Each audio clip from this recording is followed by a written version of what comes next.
Primera de Juan, capítulo 3. Primera de Juan, capítulo 3. Vamos a leer desde el versículo 11 hasta el 18. Esa es la porción que hoy nos va a tomar nuestro tiempo para recorrerla, estudiarla juntos y que el Señor realmente hable a nuestros corazones por medio de este pasaje. Vamos a leer el pasaje y luego vamos a orar pidiéndole al Señor nos guíe en este tiempo. Dice: porque este es el mensaje que habéis oído desde el principio, que nos amemos unos a otros. No como Caín, que era del maligno y mató a su hermano. ¿Y por qué causa le mató? Porque sus obras eran malas y la de su hermano justas. Hermanos míos, no os extrañéis si el mundo os aborrece. Nosotros sabemos que hemos pasado de muerte a vida en que amamos a los hermanos. El que no ama a su hermano permanece en muerte. Todo aquel que aborrece a su hermano es homicida, y sabéis que ningún homicida tiene vida eterna permanente en él. En esto hemos conocido el amor, en que Él puso su vida por nosotros. También nosotros debemos poner nuestras vidas por los hermanos. Pero el que tiene bienes de este mundo y ve a su hermano tener necesidad y cierra contra él su corazón, ¿cómo mora el amor de Dios en él? Hijitos míos, no amemos de palabra ni de lengua, sino de hecho y en verdad. Nuestro Dios, te damos muchísimas gracias por permitirnos venir a este lugar, rendirte culto a ti, Señor, cantarte estas alabanzas que hemos cantado, y ahora pedimos, Padre, tu guía al recorrer este pasaje que hoy tenemos delante, Señor. Damos gracias que podemos hacerlo en libertad, damos gracias por poder disfrutar de esta naturaleza, precioso este lugar, y damos gracias también por habernos cuidado en el camino. Señor, rogamos que nos guardes en el resto de esta jornada y en especial ahora, que tú hables a tu iglesia, Señor, a fin de que seamos santificados en tu palabra y que, si es tu voluntad, Padre, tú hables a esos corazones que aún no te conocen, que obres salvación, como es el deseo nuestro, Señor. Te lo pedimos en el nombre de Jesús. Amén. Amén. Bien, bueno, el amor del cual habla Juan, habla mucho, es un sello distintivo de los hijos que andan en luz. De hecho, le pusimos como título al mensaje de hoy: el amor a los hermanos, la marca del cristiano, porque es el amor a los hermanos una de las marcas que presenta Juan. Bueno, lo vimos en capítulo 2, versículo 9, ya Juan lo ha dicho: el que dice que está en luz y aborrece a su hermano está todavía en tinieblas. El que ama a su hermano permanece en la luz y en él no hay tropiezo. Juan en ese momento lo dice en el contexto de este uso de dualidad que hace de luz y tinieblas. La incapacidad para amar es equivalente a estar en oscuridad, pero acá la dualidad que usa es muy interesante, es de vida y muerte. Si usted ha leído con detenimiento, habla de vida y muerte y le da otro enfoque a lo que Juan viene considerando. La sección esta que hemos leído comenzó en capítulo 3, versículo 1, diciendo: mirad cuál amor nos ha dado el Padre para que seamos llamados hijos de Dios. Por esto el mundo no nos conoce, porque no le conoció a Él. Y ahí se da un imperativo muy interesante de observar, de mirad cuál amor, de asombrarnos por la magnitud del amor de Dios en Cristo, con el fin de hacernos su familia, de llamarnos sus hijos. Y de esa manera Juan ahora encara el tercero de los tres temas fundamentales que habla esta carta. En capítulo 1 introdujo el tema del pecado, que se trata a lo largo de toda la carta hasta el final. Capítulo 2 tomó el tema de la creencia correcta sobre que Jesús es el Cristo, que es un tema que era problemático en esta iglesia, dentro del contexto, como vimos, de la partida de estas personas que se fueron de la iglesia. Y Juan llama a estas personas que se fueron de la iglesia anticristos. Y ahora, capítulo 3, se habla del tercer tema, que es el amor. Los tres temas van a ser recurrentes. Si usted sigue leyendo capítulos 4 y 5, los tres temas son recurrentes. Lo que hemos leído hoy continúa con esta línea de pensamiento de versículo 7 al 10. Versículo 10 leemos, dice: en esto se manifiestan los hijos de Dios y los hijos del diablo. Todo aquel que no hace justicia y que no ama a su hermano no es de Dios. Bueno, dijimos el domingo pasado, yo sé que quizás varios no estuvieron el domingo pasado, están los audios, pero esta es la manera de identificar la paternidad que tenemos. O sea, ¿quién es nuestro Padre? Hacer justicia o vivir la justicia, la forma en que vivo va a mostrar si soy un hijo de Dios. Esto vale aclararlo, no es salvación por obras, no somos salvos por obras, pero sí es una evidencia de nuestra fe. Sí es evidencia de la fe, porque podemos decir un montón de cosas, podemos creer un montón de cosas, pero el tema de cómo vivo va a marcar realmente si vivo en la luz, si amo a mis hermanos o si estoy engañándome. Muy importante. Pero dijimos también que Juan no solamente se preocupa de que los hermanos no pequen, sino que en forma positiva tengamos la actitud correcta hacia los hermanos, amándolos. Esta es la forma, amándolos. Esta es la distinguible diferencia entre los hijos de Dios y los hijos del diablo. El párrafo, en tanto, es una exhortación, ¿sí?, al amor, como una explicación de la naturaleza del amor, por contraste, si se fijan, con el odio. Este es el tema del pasaje. Y como idea que vamos a tomar, que nos va a ayudar en nuestra aplicación de hoy, es que como creyentes tenemos vida espiritual que nos mueve a amar a los hermanos. Tenemos vida espiritual, los creyentes, que nos mueve a amar a los hermanos. No somos salvos por amar a los demás. Y eso es importante, no somos salvos por amar a los demás.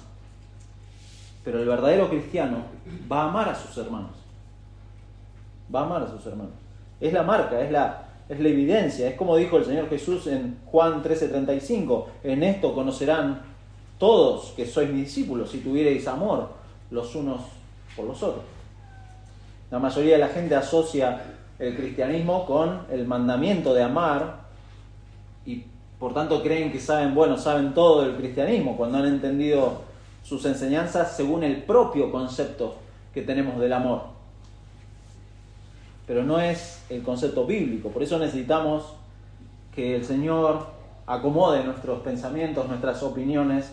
Necesitamos que su palabra nos instruya también en esta mañana. En primer lugar, esta marca del amor es enseñada y es ejemplificada. Versículos 11 y 3 al 3. Comienza diciendo porque este es el mensaje, y ese porque es un conector causal del versículo 10. Es decir, este versículo 11 está subordinado a la idea anterior de que los que no aman a sus hermanos no son de Dios, porque están desobedeciendo a lo que primeramente fue la instrucción del Señor Jesús en los evangelios, que sus seguidores tienen que amarse unos a otros. Esa fue la instrucción del Señor Jesús. Esto, de hecho, lo han escuchado los judíos. En Levítico 19:18 dice: no te vengarás, ni guardarás rencor a los hijos de tu pueblo, sino amarás a tu prójimo como a ti mismo, yo Jehová. Esto el judío lo conocía. Y aunque habla de unos a otros, la idea principal es el amor a los hermanos en Cristo. Es ahí donde comienza el amor cristiano. Entonces Juan va a explicar esto con un opuesto. Fíjese, versículo 12, el opuesto de Caín. No como Caín, que era del maligno y mató a su hermano. Demostrando que el que no ama a los demás tiene un síntoma claro de que no ama a Dios. ¿Se da cuenta? Versículo 12, no como Caín, que era del maligno y mató a su hermano. ¿Y por qué causa le mató? Porque sus obras eran malas y las de su hermano justas.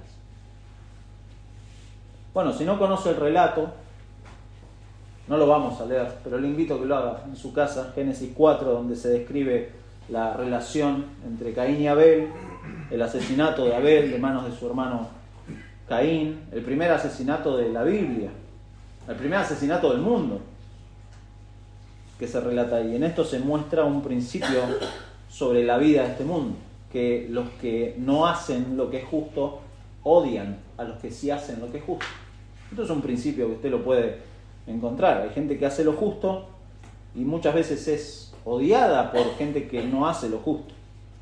Y el asesinato acá de Caín es el máximo acto de odio y es la muestra completa de esta ausencia de amor. El autor de Hebreos en 11:4 dice que por la fe Abel ofreció a Dios más excelente sacrificio que Caín, por lo cual alcanzó testimonio de que era justo, dando Dios testimonio de sus ofrendas.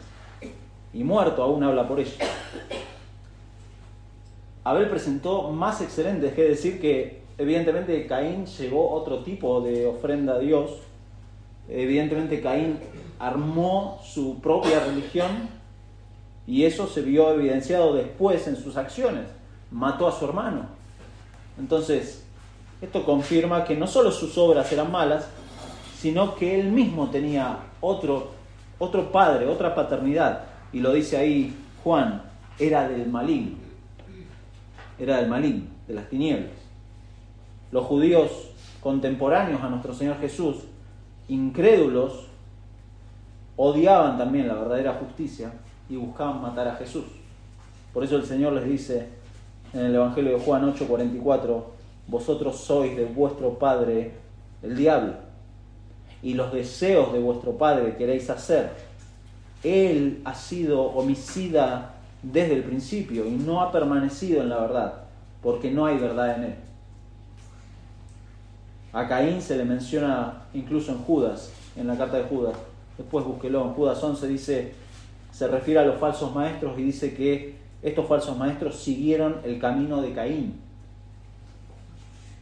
Comentando sobre esto, el autor Michael Green explica que Caín, y cito, representa el carácter cínico y materialista que desafía a Dios y desprecia a los hombres. Carece de fe y amor. Caín personifica la anomia que vimos el domingo pasado, el pecado anti-ley y anti-Dios. Eso personifica Caín. No olvide, mi hermano, el propósito de acá de la carta de Juan, las ocasiones del contexto. Juan quiere afirmar a los hermanos en la fe, quiere mostrarles las evidencias de esta fe genuina, quiere confirmarlos a aquellos que realmente son hijos de Dios. Y probablemente entre estos hermanos había personas que Juan pastoreaba y que querían vivir rectamente, que querían hacer las cosas bien delante del Señor, y por otro lado también posiblemente había otros que no, que justificaban su pecado, que racionalizaban su pecado, que sus creencias y su forma de vida no iban acorde, y lo vimos en capítulo 1, que había personas que decían que tenían comunión con Dios, pero andaban en tinieblas. Había personas que decían que no tenían pecado y se engañaban a ellos mismos. Había personas que decían que directamente no había pecado en ellos y hacían a Dios directamente mentiroso. Entonces, por eso no amar a alguien acá puede tener matices muy sutiles de cómo pueden actuar, cómo tentar a otros a pecar. Uno puede ser influencia negativa en otros, y estas personas evidentemente lo eran. Hacer a otros creer falsedades, poner en riesgo espiritual a mi hermano, es muy grave. Y eso puede estar evidenciando evidentemente que no soy de Dios y que aún ando en tinieblas. Si estoy empujando a otro a eso, es muy posible que esté todavía en tinieblas.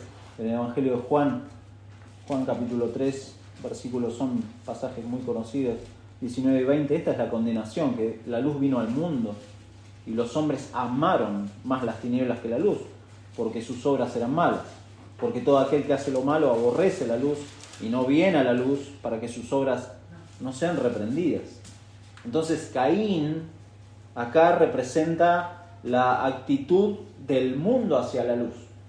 Eso es lo que representa Caín y hacia todos los que intentan vivir sus vidas en la luz de Dios. Por eso el mundo odia la justicia de Dios, obviamente, y se quiere establecer como Dios con sus leyes caprichosas. Por eso dice versículo 13, hermanos míos, no os extrañéis si el mundo os aborrece.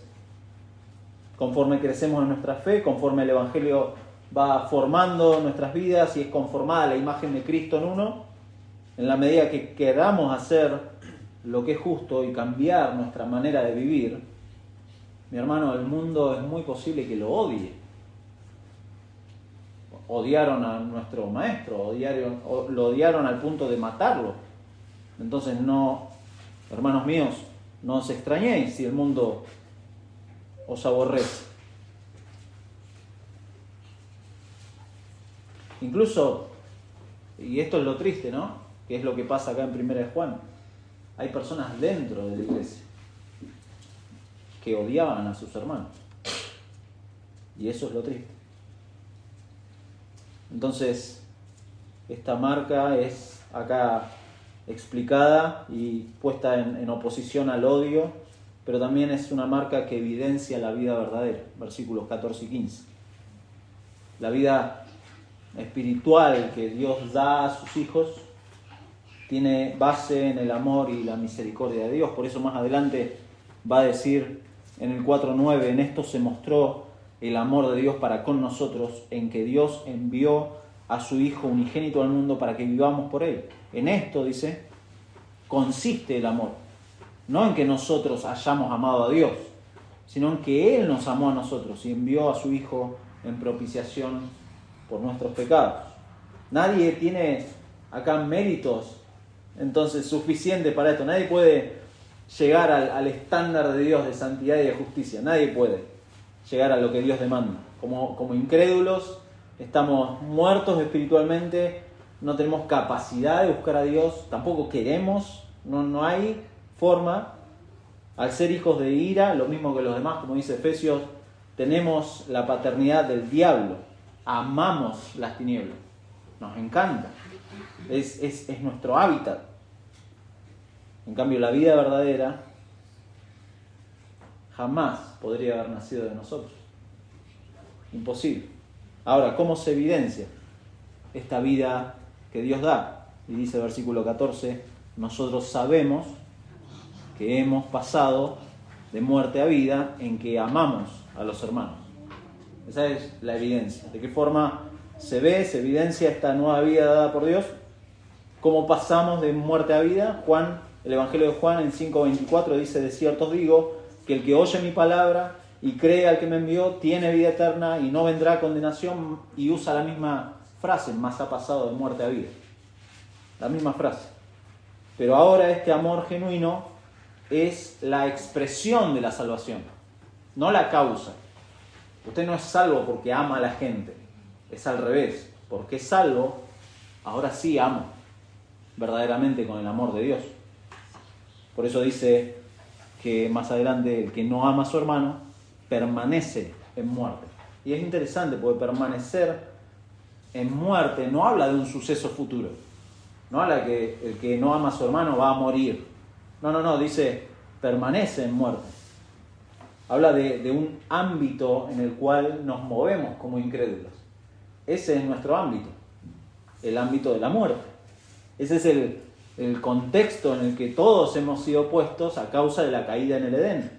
La incapacidad de amar es característica del reino de la muerte. Entonces eso es lo natural.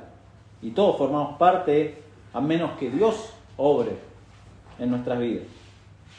Y por eso dice Colosenses 1:13 de que somos trasladados del reino de las tinieblas al reino de su amado Hijo. Es solamente por la misericordia de Dios que no estoy en muerte, que no permanezco en la muerte.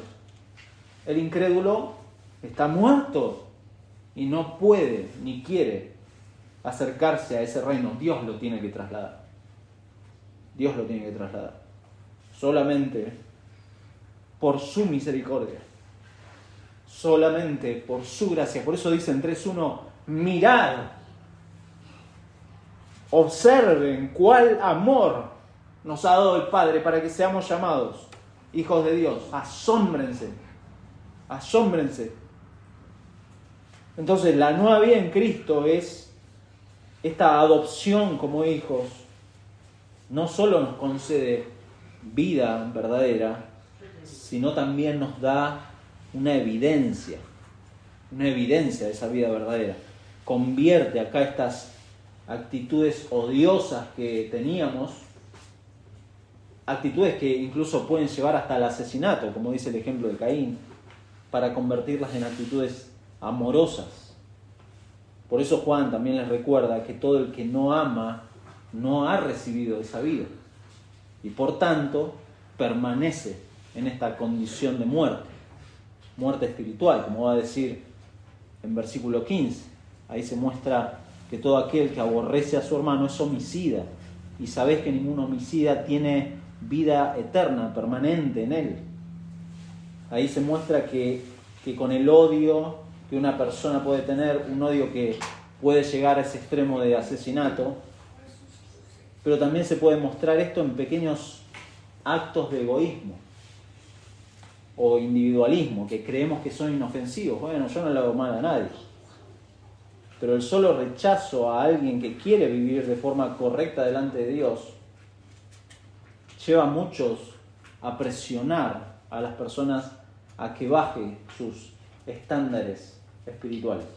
No sé si le ha pasado, pero hay personas que quieren influenciarlo hacia el mal, a vivir como el mundo, buscan matarlo espiritualmente. Dicen, bueno, no seas fanático, tampoco. No, pero el Señor dice esto, sí, hermano, pero no es tan así, no. Fíjate, no. Me parece que te estás saliendo de contexto. Bueno, esas son las actitudes que pueden afectar espiritualmente a un hermano que quiere crecer, un hermano que quiere agradar a Dios. En esas actitudes el amor de Dios no está presente. Si no me importa si soy o no soy de tropiezo a mi hermano y considero que tengo derecho a hacer lo que quiera, total, no afecto a mi hermano, esas son muestras peligrosas de ausencia de este amor de Dios. Y hay que tener mucho cuidado de eso. Eso es lo que quiere cuidar Juan acá. Aquellos que se caracterizan por estas actitudes de odio y con regularidad tienen estas ideas que pueden llegar incluso hasta el asesinato. Bueno, yo no maté a nadie, Germán. Sí, pero Jesús dijo que en nuestra mente podemos matar a alguien. En nuestro corazón podemos matar personas. Y eso evidencia un corazón no regenerado.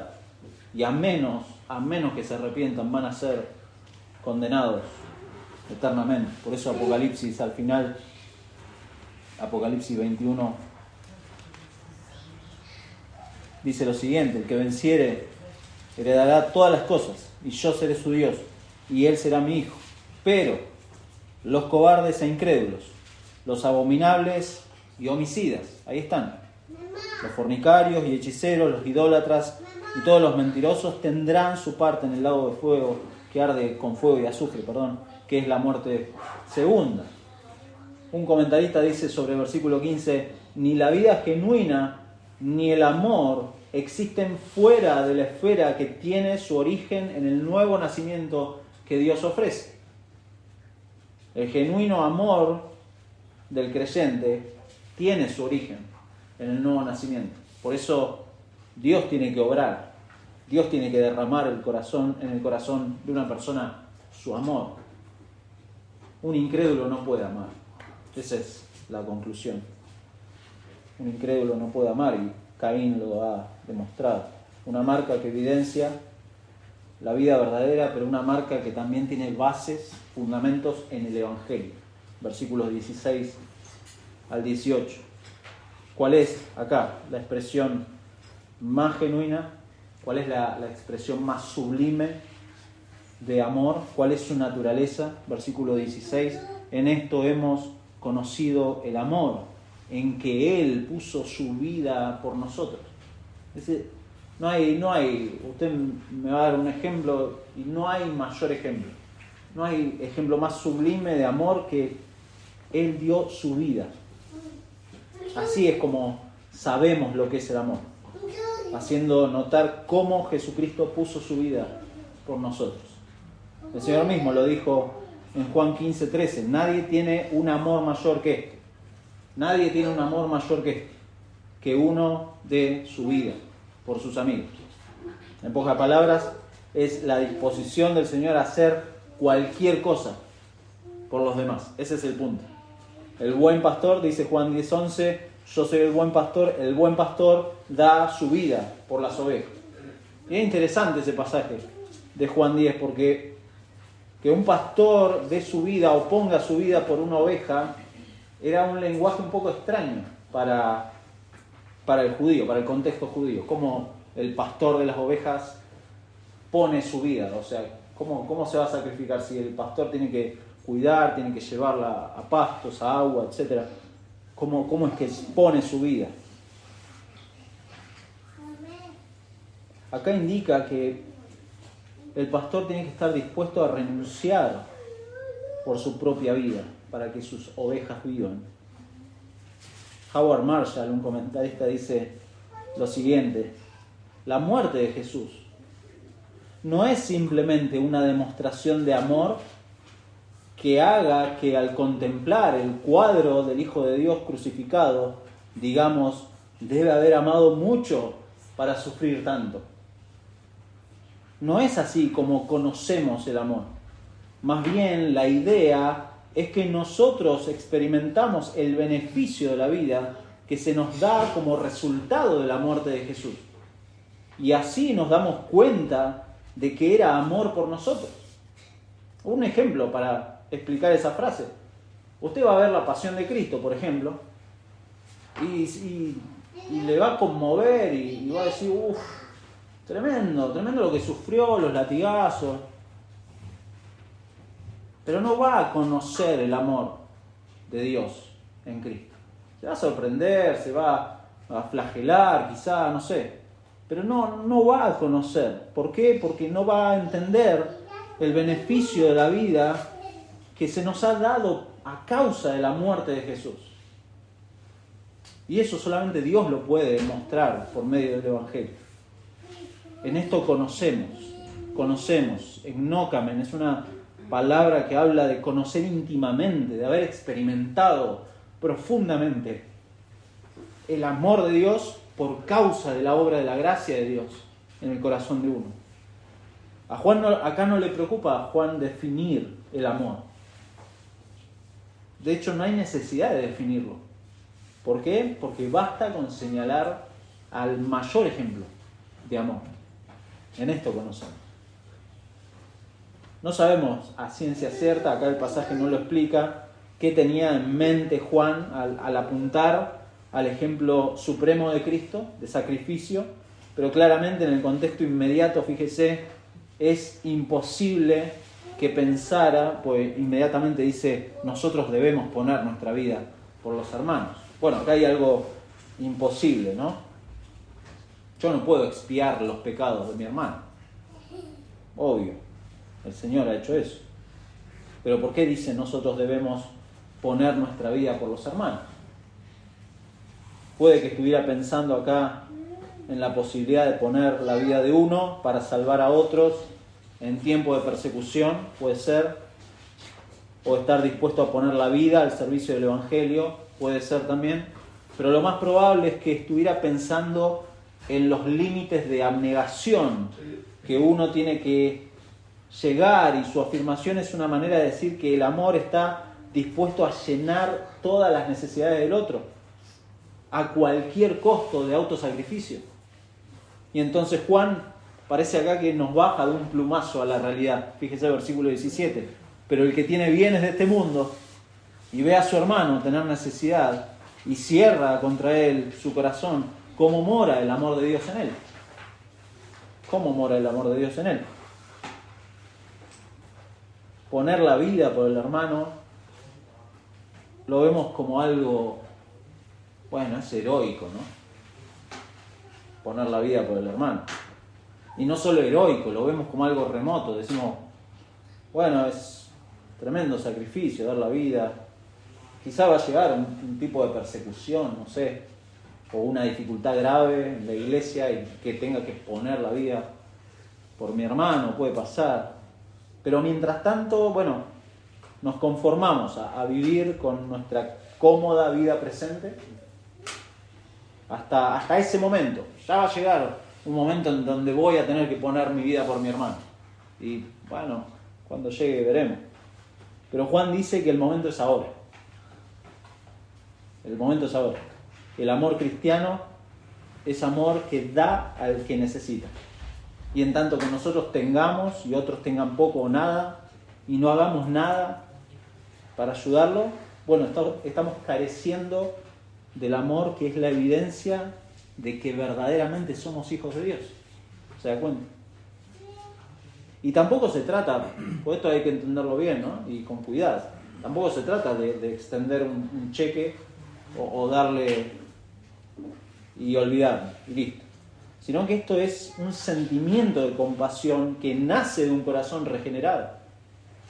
Y es un corazón que lo hace desinteresadamente, dando gloria a Dios en todo y primando el Evangelio sobre todo.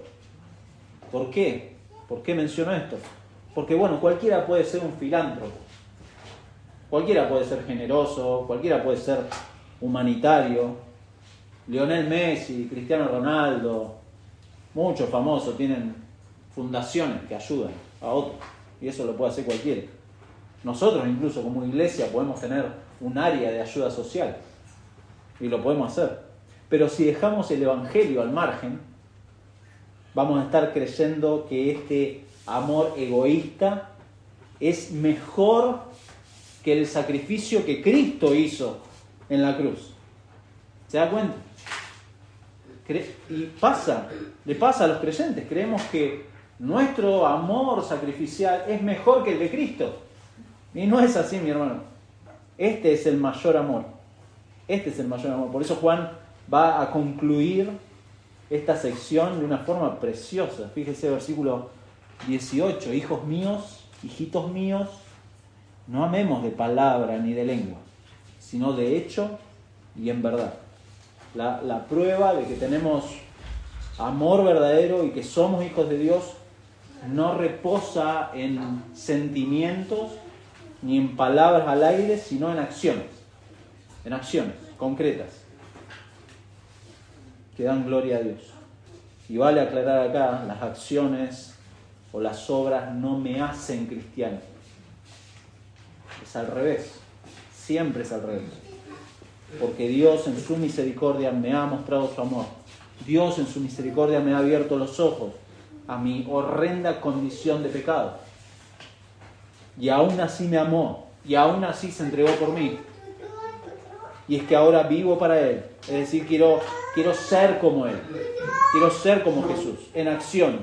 Por eso dijimos al principio, como creyentes, tenemos una vida espiritual que nos mueve a amar a los hermanos.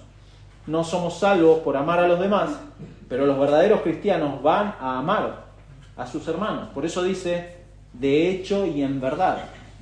De hecho y en verdad. El amor se expresa en acciones, de hecho. Pero las palabras acá y los actos de los creyentes deben estar en consonancia con las verdades espirituales reveladas por Dios en Cristo. Por ejemplo, que el pecado es lo suficientemente grave para que Dios enviara a su Hijo a morir por los pecadores y que por tanto la mayor necesidad de cualquier persona es el Evangelio. Eso no lo puedo negociar. Yo puedo ayudar a alguien, puedo ayudar a un incrédulo, pero si no le voy con el Evangelio y no le digo que su mayor necesidad es Cristo, estoy considerando que ese amor sacrificial es mejor que la cruz de Cristo. ¿Se da cuenta? Y entonces así podemos devolver, de alguna manera, si podemos decir, devolver el amor que hemos recibido de Dios en Cristo, siendo coherentes a las verdades del Evangelio. Y no apagándolas o solapándolas con acciones o beneficencias que dejan a un lado a Cristo y a su obra. No podemos hacer eso. El mundo incrédulo, como dijimos, puede, sí, hacer cosas buenas, y de hecho las hace, pero se caracteriza siempre, a la corta o a la larga, se caracteriza por un odio y un rencor que es un hábito en su vida. Están en tinieblas. El incrédulo es, y recuérdese a usted, en su incredulidad, éramos crónicamente egocéntricos. Creíamos que éramos el protagonista de una gran película. Éramos el centro de todo. Que éramos el ombligo del mundo. Y así el mundo es indiferente a las necesidades de otros. Y por supuesto, ellos mismos se convierten en sus dioses. Y si hacen algún acto de bondad, lo hacen para justamente inflar más su ego y más su orgullo. Pero los creyentes, aquellos que en arrepentimiento y fe han corrido al sacrificio supremo para perdón de pecados y vida eterna, aquellos que han corrido a Jesucristo, dan evidencia de que han nacido de nuevo, no solo con palabras, sino con acciones. Esta es la marca que lo distingue, el amor hacia otros, especialmente hacia sus hermanos, debido a que Dios ha derramado en sus corazones su amor, no porque de ellos nazca su amor, no es de ellos.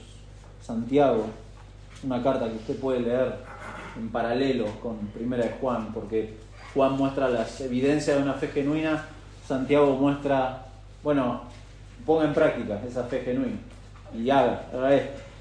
Y es muy interesante, como dicen 1.25 de Santiago, más el que mira atentamente en la perfecta ley, la de la libertad, y persevera en ella, no siendo oidor olvidadizo, sino hacedor de la obra, este será bienaventurado en lo que hace.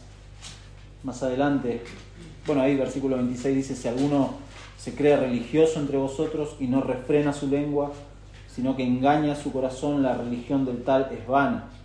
La religión pura y sin mancha o sin mácula delante de Dios el Padre es esta: visitar a los huérfanos y a las viudas en sus tribulaciones y guardarse sin mancha del mundo.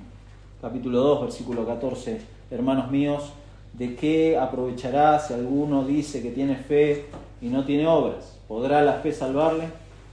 Si un hermano o una hermana están desnudos y tienen necesidad del mantenimiento de cada día, y alguno de vosotros les dice: id en paz, calentaos, saciaos, pero no le dais las cosas que son necesarias para el cuerpo, ¿de qué aprovecha? Así también la fe, si no tiene obras, es muerta en sí misma. Pero alguno dirá: tú tienes fe y yo tengo obras. Muéstrame tu fe sin tus obras, y yo te mostraré mi fe por mis obras. ¿Tú crees que Dios es uno? Bien haces. También los demonios creen y tiemblan. Las obras que son necesarias y son evidencia de una fe genuina, de eso está hablando Santiago acá. Por eso, mi hermano, recordamos una vez más la idea: como creyentes, el creyente tiene una vida espiritual que lo va a empujar, va a ser un motor para amar a sus hermanos. Pero vamos siempre a recordar que no somos salvos por amar a los demás. No somos más espirituales porque, mirá qué amoroso que soy. No, sino que el verdadero cristiano va a amar a sus hermanos, sin importarle absolutamente nada, incluso al punto de imitar a su Señor y dar su vida si es necesario. Vamos a orar. Nuestro Dios, te damos muchísimas gracias por tu palabra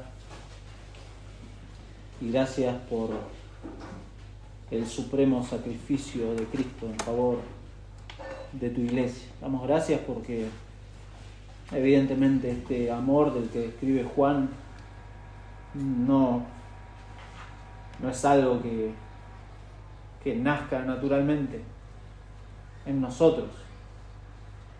Por eso es un amor que tiene que ser hecho en acciones y en verdad. Recordar el Evangelio nos ayuda a profundizar y a aumentar esta gratitud que tiene que nacer en nosotros, y esa gratitud nos tiene que llevar a amar a los hermanos de una manera que realmente es sobrenatural, Señor.